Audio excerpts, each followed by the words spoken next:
मेरी समस्या ये है, ये कवि मित्र मुझे कहते हैं कुलदीप रंगीला, पर मेरी समस्या ये है कि नाम रंगीला पर ऊपर वाला मेरे को रंग देना ही भूल गया।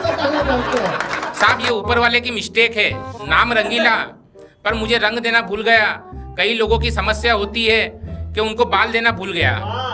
और हिंदुस्तान में ये जो गंजे होते हैं, हालांकि मेरे कविता का किसी भी जीवित या मृत व्यक्ति से कोई संबंध नहीं है, पर फिर भी किसी के निजी जीवन से मेल खाती है तो उसके लिए लेखक की कोई जिम्मेदारी भी नहीं है। साहब मैं गंजों का बहुत सम्मान करता हूँ, क्योंकि हिंदुस्तान में ये जो गंजे होते हैं ये दो प्रकार के होते हैं। एक होते हैं पूर्णगंज, जिनका पूरा मैदान ही साफ होता है। दूसरे होते हैं अर्धगंज, जिनका बीच का मैदान साफ, दोनों तरफ थोड़े थोड़े बाल। इनको देखो तो ऐसा लगता है जैसे खाली बस में दोनों तरफ सवारियां लटक के जा रही हो। ऊपर से इनके बड़े बड़े कान ऐसे लगते हैं जैसे कोई साइकिल पे दो दूध की टंकियां लटका के ले जा रहा हो। साहब देख के हाथ से पैदा होता है। मेरे घर के पड़ोस में एक चंपालाल जी रहते हैं, अतुल जी, उनकी खोपड़ी पे एक भी बाल नहीं है। अच्छा। हम प्रेम से उनको इकबाल बोलते हैं। उनका 8 साल का लड़का उनकी खोपड़ी पे ट्रक चला रहा, नकली। आप ये मत समझना कि दादाजी को उठाया और ट्रक के नीचे डाल दिया। ट्रक लेके शुरू हो गया, वाई वाई। वो 5-7 मिनट तो क्या दादाजी को आनंद आए।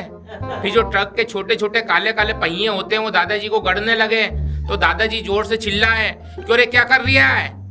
बोले कुछ नहीं दद्दू, ट्रक चला रहा हूँ। बोले क्यों रे, ये कोई ट्रक चलाने की जगह है? बोले दद्दू ये हिंदुस्तान का एकमात्र ऐसा हाईवे है जिसपे एक भी टोल टैक्स नहीं है। साहब ये आनंद है, कवि लोग कहीं से भी आनंद उठा लेते हैं। और हम तो क्या है, कलम कैफे के इस मंच पर हैं, हम कवि सम्मेलन के मंच पे होते हैं। जब तक हम राष्ट्रीय स्तर के कवि होते हैं, मंच के नीचे कोई हमसे टोस का भी नहीं पूछता है।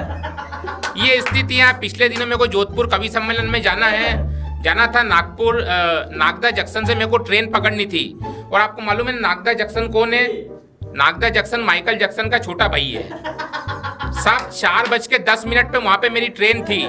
ट्रेन जैसे ही आई, ट्रेन में मैं घुसा, मेरे पीछे 2-4 और घुसे। अब पीछे से धक्का आया, वही धक्का मैंने आगे वाले को फॉरवर्ड किया। तो आगे वाला पलट के बोला कि भैया जरा ढंग से खड़ा रहे।